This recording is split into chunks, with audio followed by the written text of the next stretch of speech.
বিসমিল্লাহির রহমানির রহিম। আরেকটি ভিডিওতে আপনাদের সবাইকে স্বাগতম। সঙ্গে আছি আমি সাইদ। আজকের ভিডিওতে থাকছে ফাংশন সম্পর্কে আপনারা সবাই কম বেশি জানেন। আপনারা সবাই ফাংশনকে চিনেন, কিন্তু আমার কয়েকটা ছাত্রকে পড়াতে গিয়ে বারবার যে প্রশ্নটার সম্মুখীন হতে হয়েছে, সেই প্রশ্নটা আজকে আপনাদের সম্মুখে তুলে ধরব এবং আমার মনে হয় আমার ছাত্রদের মতো অনেকের সমস্যা হতে পারে।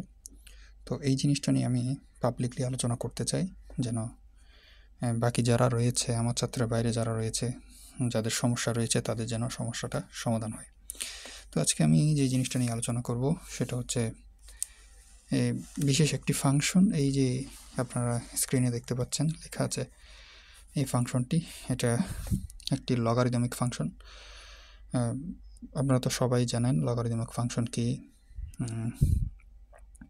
তো এটাও ওই ধরনের একটা ফাংশন। তো আজকে আমি দেখাবো এই ফাংশনটার ডোমেইন কীভাবে নির্ণয় করতে হয়। তো আমার ছাত্ররা আমাকে বারবার প্রশ্নটা করে যে স্যার এই ফাংশনের এই ধরনের, আসলে এই ফাংশনটা না, স্পেসিফিক এই ফাংশনটা না, লগারিদমিক ফাংশনের ডোমেইন নির্ণয় করতে যে কোনো স্টুডেন্টের সমস্যা হয়।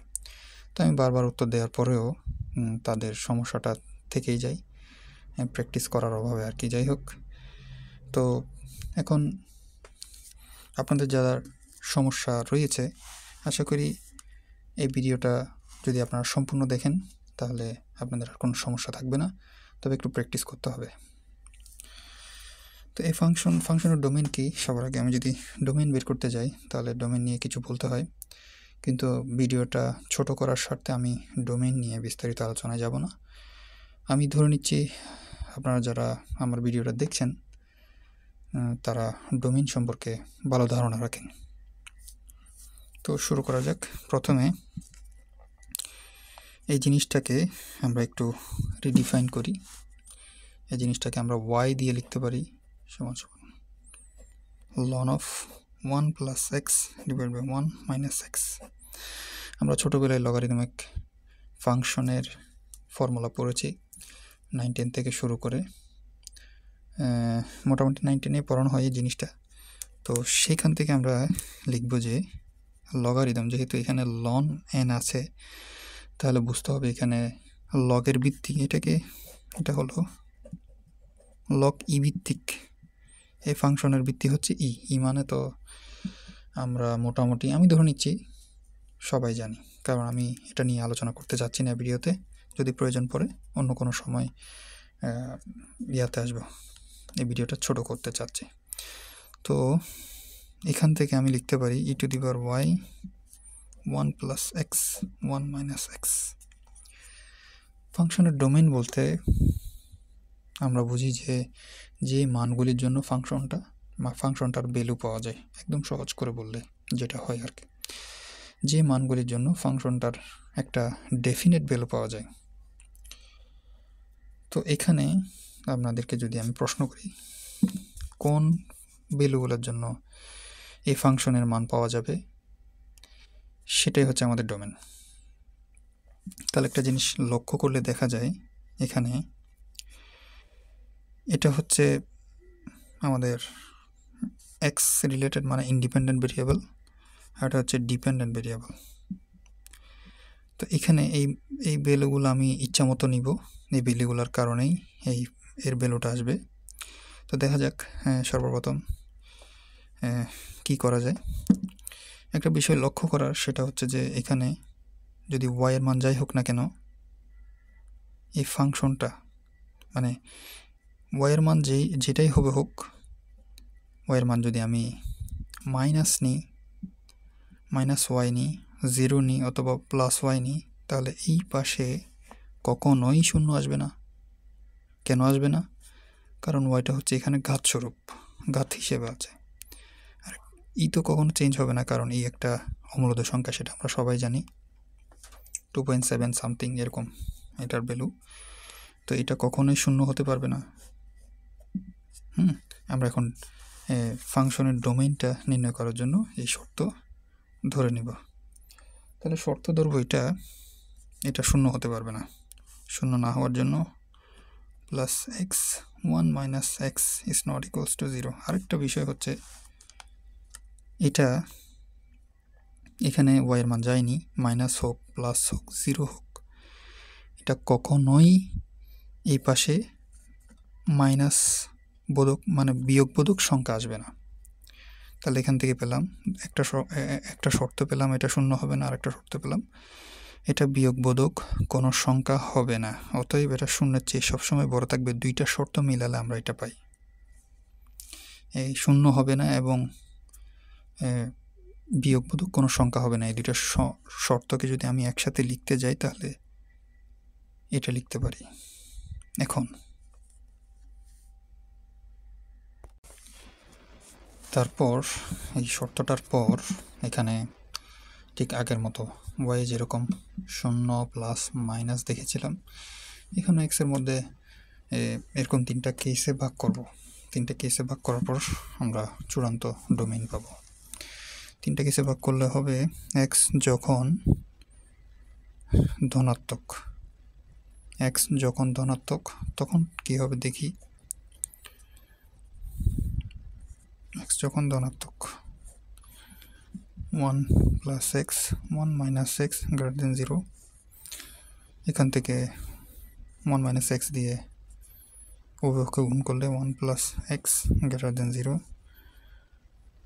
X minus 1।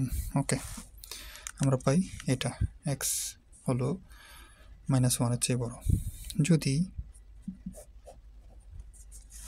এক্স শূন্যের চেয়ে ছোট বা মাইনাস হয়, এক্সের সবগুলা মান যদি শূন্যের চেয়ে ছোট হয় তাহলে কি হবে 1, তখন মাইনাস এক্স বসাবো এক্সের জায়গায়,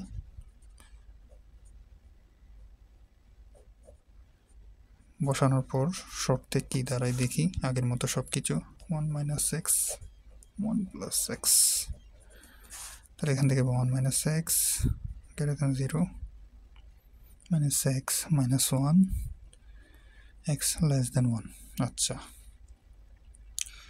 এটা গেল প্লাস একটা, প্লাস থেকে পেলাম মাইনাস 1 থেকে বড়, মাইনাস থেকে পেলাম 1 থেকে ছোট, এবং আরেকটা হচ্ছে শূন্য। শূন্য ধরবো, শূন্য হলে কি হবে দেখি। শূন্য আমি যদি এখানে এক্স সমান শূন্য বসাই, এক্স সমান শূন্য বসালে উপরে হয় 1 প্লাস 0 1 মাইনাস 0 দ্যাট ইজ 1। তাহলে এখানে আর কোনো ঝামেলা নেই, অর্থাৎ আমি এই দুইটা দিয়ে টোটাল ডোমেইনটাকে প্রকাশ করতে পারবো। তাহলে আমি পাচ্ছি x greater than minus 1 2 less than 1। এর মানে হচ্ছে যে এক্সের মান ওই সকল সংখ্যাগুলি যেগুলি একের মাইনাস 1-এর চেয়ে বড় 1-এর চেয়ে ছোট। মাইনাস 1-এর চেয়ে বড় কোনগুলি সংখ্যা? মাইনাস 0.9 মাইনাস 0.8, এভাবে করে অনেকগুলো সংখ্যা পাওয়া যায়, কোটি কোটি, ইনফিনিটলি ম্যানি। আবার 1-এর চেয়ে ছোট কোনগুলি? 0.999 লেখা যায় এভাবে, এখানে অনেকগুলি সংখ্যা পাওয়া যায়। তো এই হলো আমাদের ডোমেইন। এটাকে সেট দিয়ে প্রকাশ করা যায় এভাবে।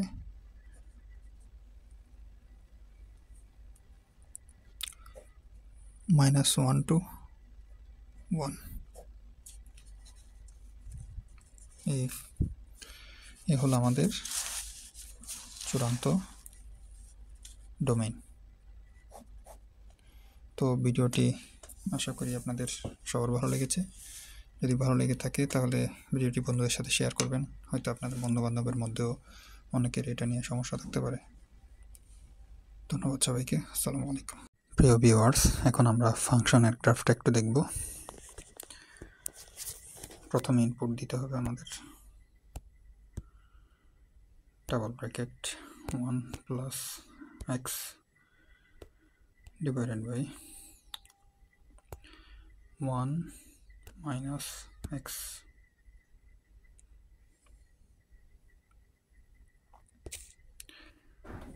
আমরা চিত্রটা 3D একটা গ্রাফে দেখতে পাচ্ছি। এটা হচ্ছে আপনারা যদি ভালো করে খেয়াল করেন তাহলে এই যে এক্সের ভ্যালুটা কিন্তু কখনোই একের চেয়ে বেশি হয়নি, দেখতে পাচ্ছেন? এই যে একের বাইরে যায়নি। এদিকে ডান দিকে বা বাম দিকে আমি আপনাদেরকে আর একটু জুম করে দেখাচ্ছি। এই যে এটা হচ্ছে 1, এদিকে 1, এদিকে -1। ডান দিকে, হাতের ডান দিকে হচ্ছে +1, হাতের বাম দিকে হচ্ছে -1। এবং এখানে গ্রাফটা দেখেন, আমি যদি জুম আউট করি তাহলে এটা একটা নির্দিষ্ট একটা সোজা হয়ে উঠে গেছে আর কি, উপরের দিকে উঠে গেছে, একটা নিচের দিকে নেমে গেছে, অর্থাৎ মনের ভিতরেই আছে। আমি যত বড় করি না কেন এটা একটা লাইনের মতো দেখাবে, অনেক বড় করলে, জুম আউট করলে আর কি। আর তাছাড়া আমি তো আপনাদেরকে রেঞ্জটা বের করে দেখাইনি, রেঞ্জটা বের করে দেখালে হয়তো আপনারা আরও ক্লিয়ার হতেন। যাই হোক, এর পরবর্তীতে অন্য কোনো সময় দেখাবো। এখন আপাতত এটুকু দেখতে পাচ্ছেন আশা করি আপনারা যে এই ফাংশনটা x-1 থেকে 1 + 1 পর্যন্ত সীমাবদ্ধ।